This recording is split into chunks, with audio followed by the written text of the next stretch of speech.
It's always been BMW's most grown-up hot rod, but for the last couple of years, you couldn't buy one new. That's all changed with this 2013. Let's drive the BMW M5 and check the tech.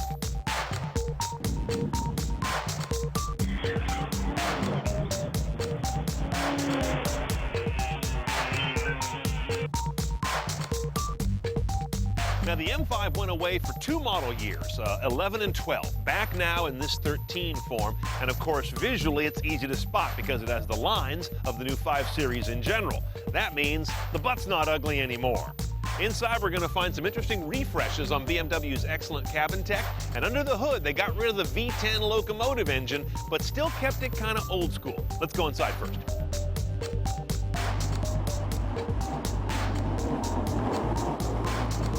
Okay, inside this return to the stage M5, you've got a new fresh look on iDrive. No architectural differences, but a lot of nice massaging of the look. Notice how you've got a little different rendering of the typeface. I think this red ribbon thing is new. It might be an M-car thing, I don't know. But it's still the same organization of information and the same iDrive controller. AM, FM, HD, and satellite radio, and Bluetooth streaming as well. And you've also got support for BMW apps. That's the $250 upgrade that lets you dock your iPhone in here and get the access to Facebook and Twitter, made relatively safe on the screen. Now, bass audio in this car is 5.1, 500 watts, 12 speakers around the cabin. Our car has the upgrade that I always am real jaundiced about, Bang & Olufsen audio. Please, $3,700 option in a car with a loud exhaust. It just doesn't make any sense to me. Now, on to the electronics in this car that are really interesting. They tend to be unique to driving. Here's this array of buttons around the shifter. This one is for your engine behavior. How responsive is the throttle, and how does it hold high RPMs? Here's one for your adaptive suspension. Again, 3 modes there as well. This one is to adjust your steering response. Also 3 modes. And those can be mapped in a collection of presets to 2 different M modes here on the wheel. So, for example, I've got M Mode 1 set to Sport all the way across each of the 3 subsystems. M Mode 2, I've set to the more aggressive Sport Plus across all 3. That's one way to set it up. You can mix and match any way you want. Then overlaying all of that is this rocker switch here, which I call the excitability button, but they call it drive logic. Within any of the different shift modes you're in, you can move this to one of 3 levels of aggression. Let's read from the good book. BMW says they go like so: efficient driving, relaxed driving, or sporty driving. And if you're in the sequential mode where you're shifting manually, they become smooth shifting, fast shifting, and maximum shifting speed with launch control. You get the idea. This is the most complicated drivetrain in production today in terms of setting it up.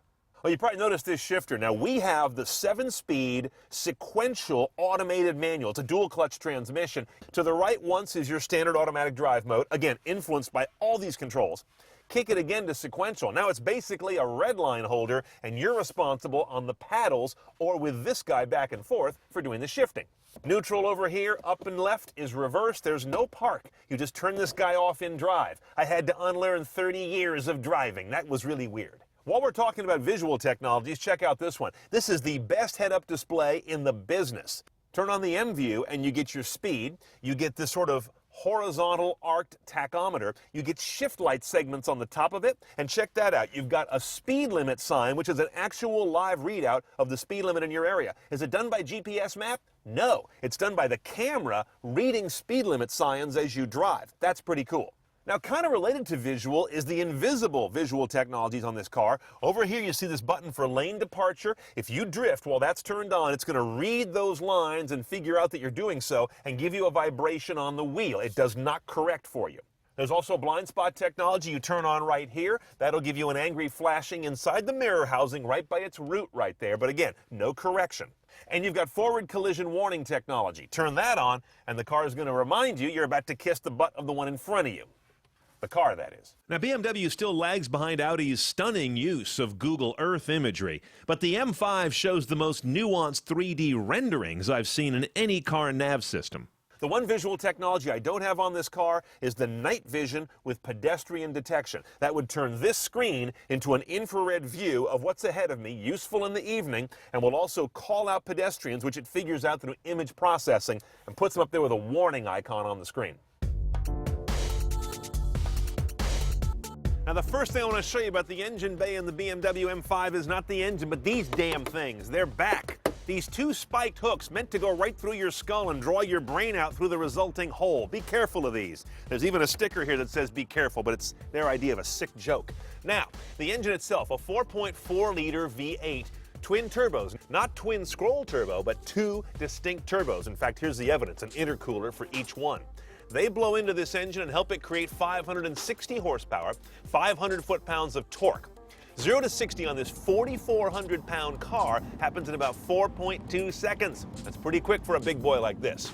MPG's interesting. It's 1522 for the manual, just 1420 for the automatic. Rarely does a shift it yourself get better mileage. Well, I almost don't know what to say about a car like this. It's so much, so wonderfully much. The key thing that the M5 does that is the greatest trick in autodom, and very few cars do this, is they shave about 70% of their weight off when you step on it. This car has the ability to go from 4,400 pounds to about 1,600 perceived when you get this engine really running. That's a great trick. Of course, it's got ample suspension to take care of it. I can barely sample this powertrain on any road available to me. It will do things you aren't capable of handling. The gearbox is one that I've learned to love. I had big problems with some of BMW's original automated manuals. That first SMG, what a piece of crap that was. This is really a nice transmission. Tractable around town, crisp and forceful when you want it to be, in sequential mode or in one of these M modes and you really mash into it.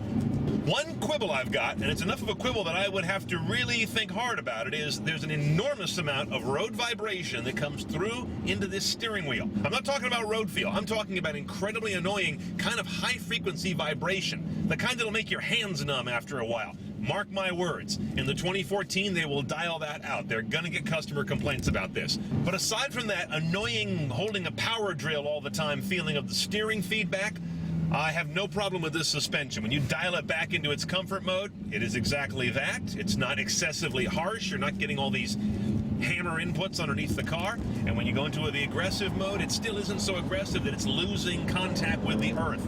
A lot of performance cars go too far that way. Okay, let's price our 2013 back to the showroom's M5. $89,900 is your MSRP, but you've got destination and a gas guzzler tax of $1,300. Now you're into the low 92s. There's a driver assistance package for $1,900. Does that fit a car of this character or not? I mean, if you're such a great driver that you buy an M5, do you need lane departure, blind spot, and collision warning? It's your call, but it's all in there for under $2,000. A la carte stuff lines up like this. BMW apps, $250, absolutely. Head-up display, a la carte, $1,300.